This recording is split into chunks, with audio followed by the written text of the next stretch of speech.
I would like to request Professor Khaeruddin sir is here. He's chairman exam board and advisor to next generation young professional CILT Malaysia. CILT is Chartered Institute of Logistics and Transportation Malaysia. He's visiting professor and DHU Automotive University Malaysia is globally Global Advisory Council International Institute of Risk Management and Crisis Strategy. Is not regular academic as a professor, but is a global thought leader. He is a hands-on corporate and professor for more than 40 years of corporate credential with him. Really, we are honored to have you, sir, in this conference. With the industry exposure to spinning, publishing, university and investment corporation, hospitality services, learning and development, travel and transport, logistics, ICT, unit trust and fund management, to automobile insurance. You are an advisor to a number of institutes and also a recipient of Asian HRD Award, Jakarta 13, HTP Corporation Blue Ocean Best Operating Company CEO Award. So over to you, sir. Your valuable inputs. Thank you. Thank you, Mr. Mirza. Thank you. Good afternoon. Here we are. It is 3:37 here in Kuala Lumpur. Good morning, wherever you are.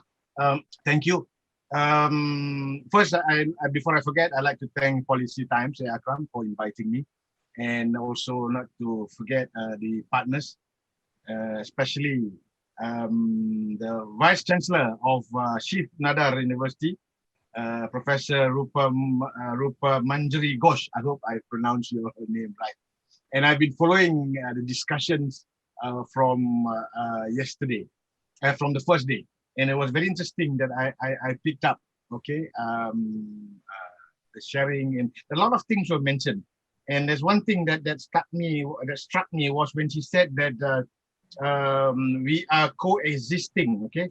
The 17th century is coexisting with the 21st century. Unfortunately, or fortunately, I think I'm from the 17th century. I am a little bit like Steve Jobs.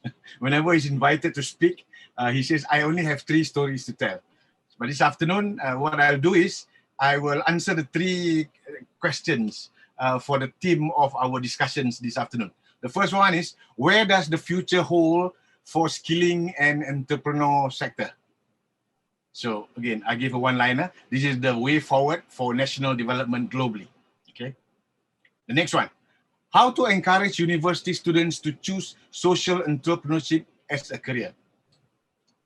I asked some of my other fellow professors who are teaching innovation and entrepreneurship in several universities. And this is what they told me. Provide students with creative and innovative projects and challenge them to take risks. Okay. Let me move on again. Okay. How to transition and move informal entrepreneurs to formal entrepreneurs. So I have 2 things here. Number one, according to Kiyosaki cash flow quadrant, the self-employed is informal while the business owner is formal and has its business systems and employees. Now, grass cutters, for example, is considered self-employed or informal. They do not pay taxes, and as no one knows how much they earn, just as an illustration. Then again, when I asked around, there's another viewpoint. Another viewpoint is that entrepreneurs are entrepreneurs. No such thing as formal or informal. So we can debate and we can, argue about it. There's always different definitions. So, ladies and gentlemen, don't worry. I am not about to give a lecture on entrepreneurship or innovation or creativity. Otherwise, 10 minutes is not enough, Akram. I will start with the epistemology, and all everything else, all the research, Okay, I will skip all that. Let me just move on and share with you some of my thoughts. Actually, there were a lot of things that I've jotted down, but now that you said I only have 10 minutes, it's already disturbing. But I will revisit again some of the things that touches me, that I think is relevant and essential for relooking at education, not just in India, but globally. I happen to belong to the old school, where in those days when I was looking at educational management and education as such,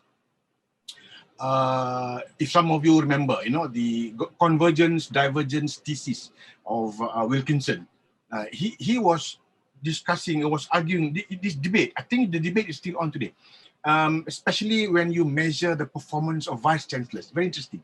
See, the difference between education, you don't compare the work of the skills, okay, of the vice chancellor with the skills of a managing director of, for example, Tata, or a manufacturing plant. The manufacturing plant has got what you call assembly line. So it's quite easy. So the white cars are coming out in one line and the black cars are coming out, the gray cars, the metallic ones are coming. But in education, it's difficult to measure. So the debate is still ongoing. Now, coming back to that, I have been exposed to, or rather, I am, maybe not many people agree with me or still on the same page with me, but I go back to the basic fundamentals about education. And in Malaysia, when I was small, I still remember the fundamental philosophy of education, or in Malay we call it falsafah, trust falsafah pendidikan, or the fundamental education. What is it?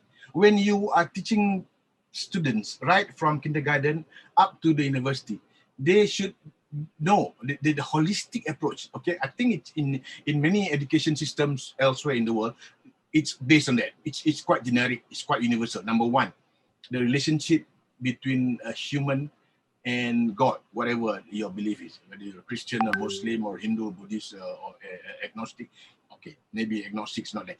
Whatever religion. Okay. Number two, it's the relationship between the human and another human being. And number three, the relationship between human being and the environment.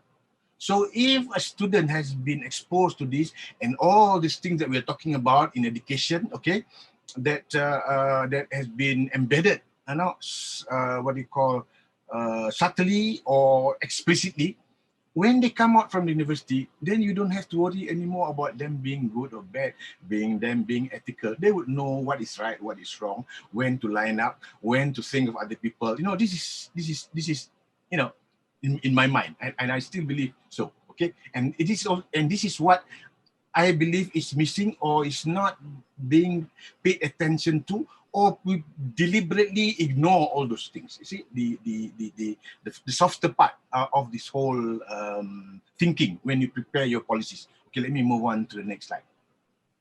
Right. Okay, quickly, let me take you, because I sense that a lot of the discussion, IT, technology, making sure that your skills is geared towards the industry. It seems to me that it's being market driven.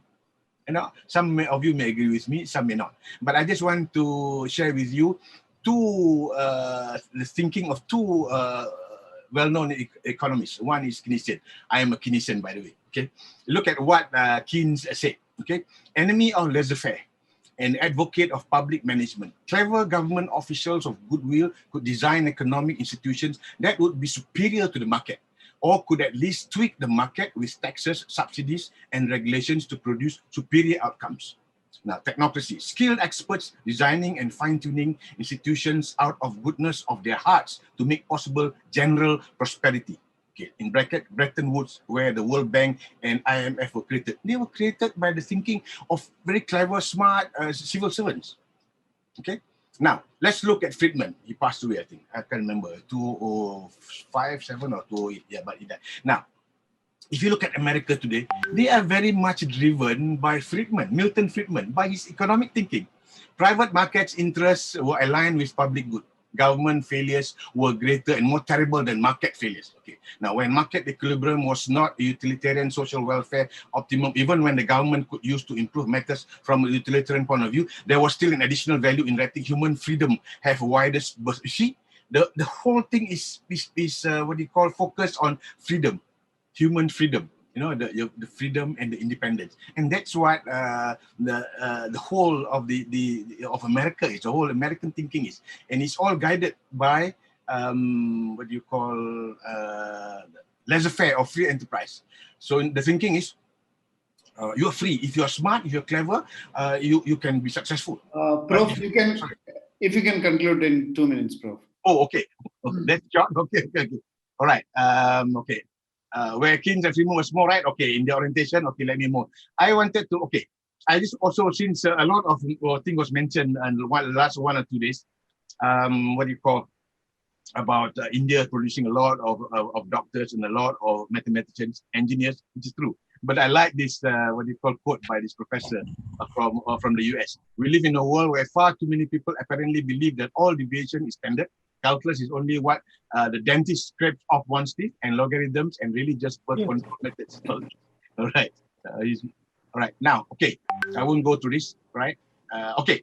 Now, the Vice Chancellor, Professor Rupa Mandri, mentioned this, the new, about the new VUCA. Now, the old VUCA, which I have been propagating, is that volatile, uncertain, complex, and ambiguous, okay? And I think most of us have been doing that too. Now, and in order to prepare future leaders, you need to give them Viagra, okay? What's Viagra? Versatile, inspiring, assertive, gung-ho, resourceful, agility. Now, she said, the new normal VUCA, the new is needs a new. So that's what I came about. Okay, this is what the most important thing that I want to share with you. I say that in the new normal VUCA, which she said stands for vision, understanding, clarity, and agility. And to prepare new leaders, okay, your youngsters, you need to give them vaccine, which is exactly what we're doing now.